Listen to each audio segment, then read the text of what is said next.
Hi అండి. నేను మీ వరలక్ష్మిని. Varalakshmi kitchen స్వాగతం. అందరూ బాగున్నారా? అందరూ బాగోవాలి, అందులో మేము ఉండాలని మనస్ఫూర్తిగా దేవుని కోరుకుంటున్నానండి. ఈరోజు మనము దోసకి నానబెట్టుకుందామండి.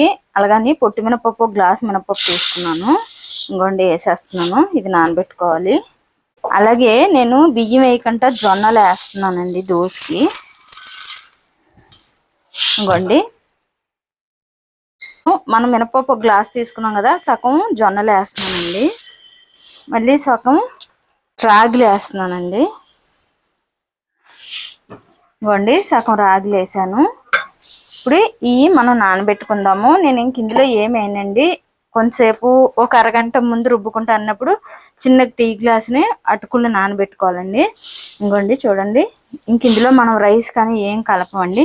మినిమం 5 గంటలన్నా నానాలండి జొన్నలు రాగులు.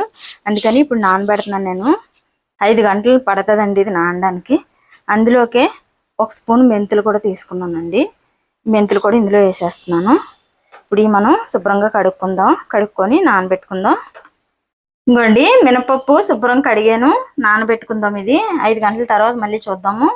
ఇంకోండి రాగులు జొన్నలు కూడా మెంతులు అన్నీ కలిపి నానబెట్టాను కదా, ఇవి కూడా మినిమం ఇవే ఎక్కువ నానాలండి. జొన్నలు రాగులే బాగా నానాలి. అందుకే ఒక 5 గంటలన్నా పడుతుంది.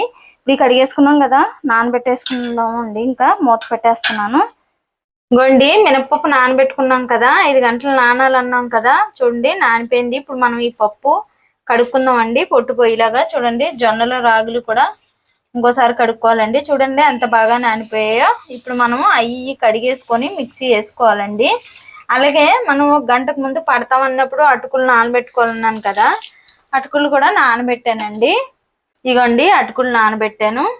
ఇప్పుడు ఈ కడిగి లోపల ఇంక నానిపోతాయి. మనం మిక్సీ వేసుకుందాం. ఇంకోండి చూడండి శుభ్రంగా కడిగేసుకున్నాం కదా, ఇప్పుడు ఇది మిక్సీ పట్టుకుందాం. అక్కడక్కడ పొట్టున్నా పర్వాలేదండి, ఎందుకంటే ప్రోటీన్ ఎక్కువ ఉంటుంది కాబట్టి ఈ పొట్టు మినపప్పులో, అందుకని అక్కడక్కడ పొట్టున్నా పర్వాలేదు. ఇంకోండి ఇప్పుడు ఇది కడిగేసుకున్నాం కదా, మిక్సీ వేస్తున్నానండి. ఇంకోండి ఇలాగే కొంచెం జొన్నలు కూడా వేస్తున్నాను, జొన్నలు రాగులు. ఇంకోండి అటుకులు నానబెట్టుకున్నాం కదా, చూడండి నానిపోయి మెత్తగా, చూడండి ఇలాగంటే మెత్తగా అయిపోతుంది. ఇవి కూడా కొంచెం వేసుకుందాం మనం. ఇంకోండి వేసాము. శుభ్రంగా కడిగి నానబెట్టాలండి, అటుకులు డస్ట్ ఉంటుంది కదా. ఇప్పుడు ఇది మిక్సీ పట్టుకుందాం. ఇంకోండి ఇలా నలిగింది కదా, కొంచెం వాటర్ వేసుకుందామండి. ఇంకోండి ఇంకోసారి మిక్సీ ఇలా తిప్పుదాం. వాటర్ వేసుకున్నాం కదా, ఇంకో చూడండి మిక్సీ పట్టేసుకున్నాం కదా, నలిగిపోయింది బాగా. ఈ నలుపుగా ఉంది అని అనుకోకండి, ఇది రాగిలు వేసాం కదా, జొన్నలో రాగిలు ఇలాగే ఉంటుందండి. ఇప్పుడు ఇది మనం వేరే గిన్నెలో వేసేసుకుందాం. ఇంకోండి గిన్నెలో వేసేసుకున్నాం కదా, మొత్తం ఇలా కలిపేసుకోవాలి. ఇంకోండి కలిపేసుకున్నాం కదా. అసలు 1 గంట తర్వాత వేసుకుంటే మాత్రం దోశలు మాత్రం ఎక్సలెంట్గా ఉంటాయండి, చాలా బాగుంటాయి. ఇలాగ వేసుకొని పిల్లలకు కానీ పెద్దవాళ్ళకి కానీ పెడితే మాత్రం చాలా బాగుంటుందండి. ఇంకోండి జొన్నలు రాగులు మినపప్పు కలిపి పట్టేసుకున్నాం కదండి, అటుకుళ్ళు. ఇది మాత్రం హెల్త్కి చాలా మంచిదండి. ఇలా చేసుకుంటే పిల్లలకు కూడా హెల్త్కి చాలా మంచిది.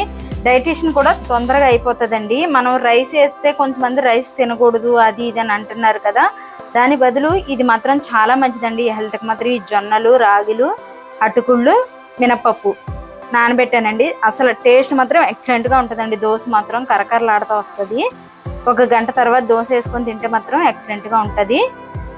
డైజెషన్ కూడా తొందరగా అయిపోద్ది. పెద్దవాళ్ళు కూడా చాలా హెల్తీగా ఉంటారండి ఈ ఫుడ్ తింటే.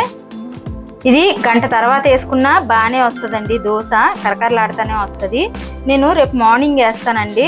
కొంచెం పులుపు వచ్చి కొలిది దోశ మాత్రం పర్ఫెక్ట్గా వస్తుంది, చాలా బాగుంటుంది. అందుకని నేను రేపు మార్నింగ్ వేస్తానండి. ఈవినింగ్ టిఫిన్కి వేసుకున్న వాళ్ళు 1 గంట ముందు రుబ్బి వేసుకోవచ్చండి. దోశ కరకరలాడుతూ వస్తుంది, క్రిస్పీగా ఉంటుంది, చాలా బాగుంటుంది. ఇప్పుడు నేను మార్నింగ్ వేస్తానండి. ఇప్పుడు ఏమి వేయను నేను దోశ. రేపు మార్నింగ్ చూద్దామండి ఈ పిండి ఎలా ఉంటుంది అన్నది. ఇంకోండి మనము రాత్రి రుబ్బు పెట్టుకున్నాం కదా, చూడండి ఎలా పులిసిపోయిందో పిండి. ఇలా పులిస్తే మాత్రం దోశ భలే వస్తుందండి. ఇంకోండి ఇప్పుడు నేను దోశలు వేస్తాను ఈ పిండి. చూడండి ఎంత బాగా పులిసిందో. ఇంకోండి చూడండి ఎంత బాగుందో. ఇప్పుడు దోశ వేస్తాను చూడండి. ఈ జొన్నలు రాగిలు మినపప్పు వేసిన దోశ అటుకులు వేసి ఎలా వస్తుందో చూపెడతాను చూడండి మీకు. ఇప్పుడు చాలా బాగుంటుందండి టేస్ట్ మాత్రం. ఇప్పుడు నేను వేరే గిన్నెలో వేసుకుంటున్నాను. ఇదిగోండి ఇలా ఉంది కదా, కొంచెం థిక్గా ఉంది కదా, కొంచెం వాటర్ వేసుకుందామండి మనము. ఇదిగోండి కొంచెం వేసానండి, సరిపోద్ది. ఇప్పుడు మనము రుచికి సరిపడిన ఉప్పు వేస్తున్నానండి, సాల్ట్ అండి, చిట్కుడు వంట సోడా వేస్తున్నానండి. అలాగైతే దోశ ఇంకా కరకరలాడుతుంది. అగో చూడండి చిట్కుడు పడ్డది. ఇప్పుడు ఇది మనం బాగా ఇలా కలుపుకోవాలి. చూడండి కలిసిపోయింది కదా. ఇప్పుడు మనం దోశ వేసుకుందాం. ఇంకోండి పెనం పొయ్యి మీద పెట్టుకున్నాం కదా, వేడెక్కింది. చూడండి ఇంకోండి ఉల్లిపాయ రుద్దుతున్నాను.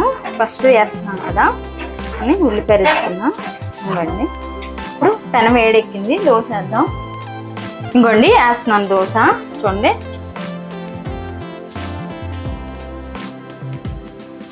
ఇంకోండి వేసుకున్నాం కదా. ఇప్పుడు నేను కొంచెం నెయ్యి వేస్తున్నానండి, నూనె వేయట్లేదు. నూనె వేసుకున్నాను, నూనె వేసుకోవచ్చు, నెయ్యి వేసుకున్నాను, నెయ్యి వేసుకోవచ్చు. నేను నెయ్యి వేస్తున్నాను. ఇవ్వండి దోశ మాత్రం భలే ఉంటుందండి ఈ దోశ. ఇవ్వండి చూడండి, ఈ పక్క నుంచి మనం ఇంకో పక్క టర్న్ చేసుకుందాం. చూడండి ఎంత బాగా వచ్చిందో. ఎంత పలచగా వేసుకున్నా చాలా బాగా వస్తుందండి, పేపర్ లాగా. చూడండి కలర్ కూడా ఎంత బాగా వచ్చింది. మామూలు మనం బియ్యంతో వేసిన దోశలాగే కలర్ వస్తుంది. కాకపోతే హెల్దీ అయిన ఫుడ్ అండి ఇది. ఈ జొన్నలు, రాగులు, మినపప్పు, అటుకుళ్ళు. చూడండి అయిపోయింది. ఇప్పుడు మనం ఇది తీసుకొని ఇంకోండి హెల్దీ అయిన దోశ చాలా బాగుంటుందండి టేస్ట్ మాత్రం. మళ్ళీ ఇంకో దోశ వేసుకుందామండి మనం. ఇంకో వేస్తున్నాను.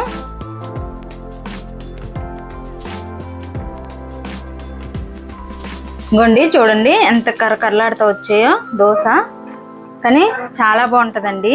పిల్లలు కానీ పెద్దవాళ్ళు కానీ ఇష్టంగా తినడానికి మాత్రం సూపర్గా ఉంటుంది.